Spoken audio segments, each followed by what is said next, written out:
everybody. So now what we're going to do is draw a layout of Karla Gerard's style of landscapes.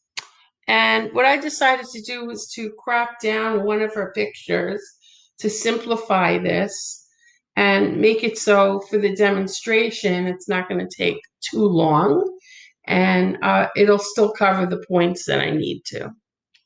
So to begin, what I'm going to do is I want to change this to be a taller, narrower shape. And you can really think out what shape you would like yours to be.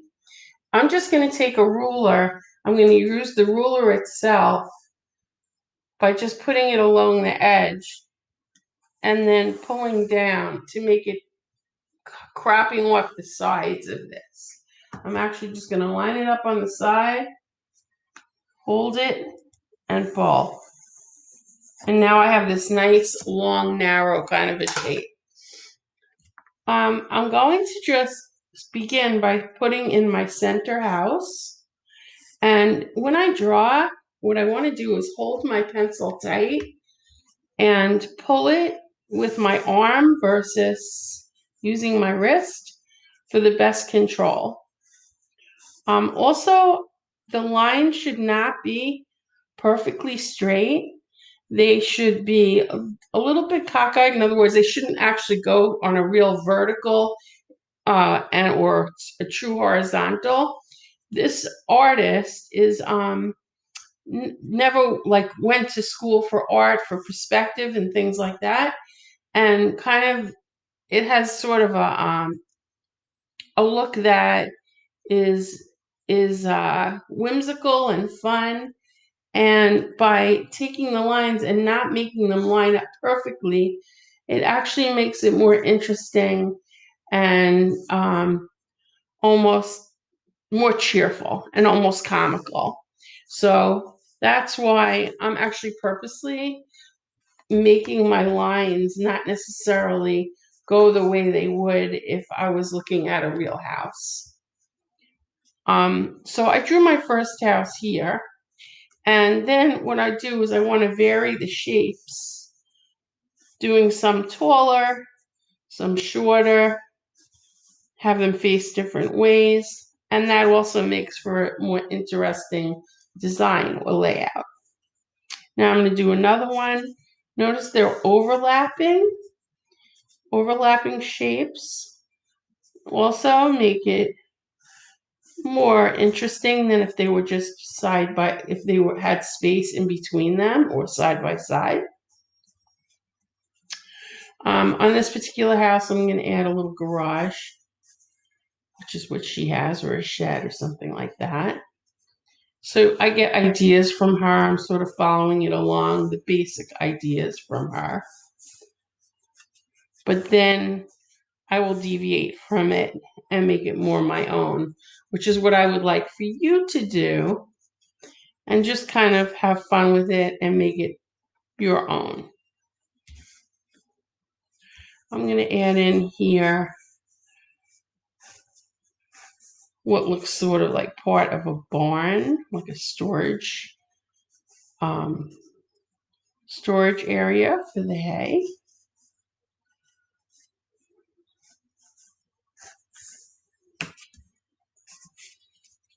And then in the back here, this has some snow and it's the sky.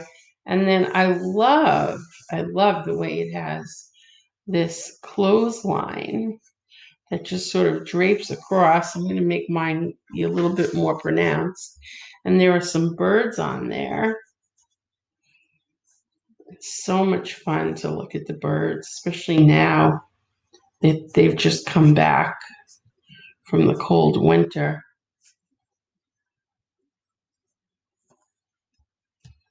I'll just put two there and I'll put one over here. You can also put one flying.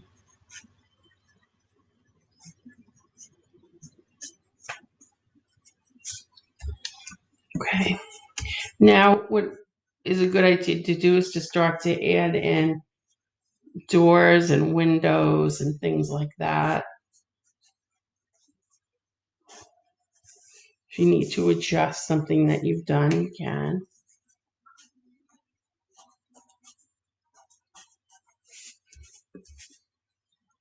Keep in mind that some of your windows you might want to have rounded on top.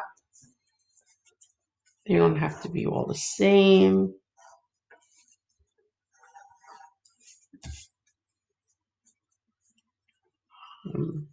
Some could be narrower, some could be wider, different sizes and shapes, and make it interesting. What you're going to start to do also is to put some patterns in.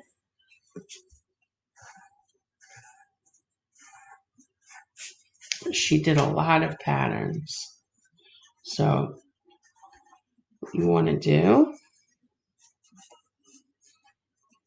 is create your own patterns.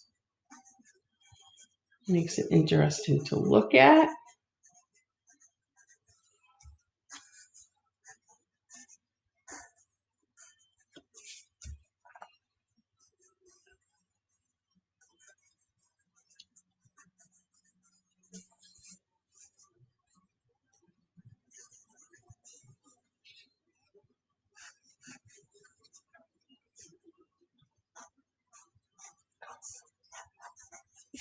Maybe you want to add some pads, you can do that.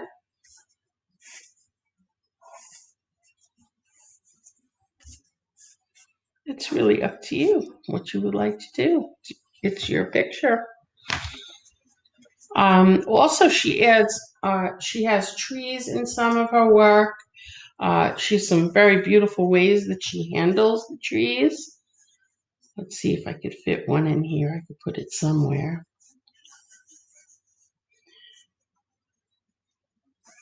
What she does is she does some that look like spiral. She makes some that look like lollipops.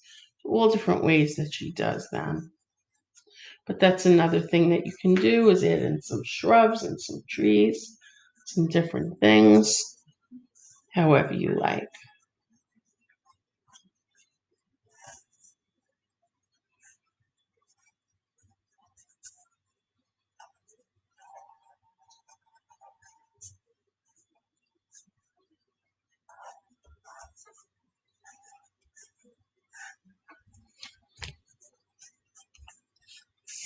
Okay, so I think my sketch is done at this point. And then once you've got your sketch done, the next thing that you will be doing is to do it in with the markers. Okay, so I'm going to stop this at this point and then move forward to the markers.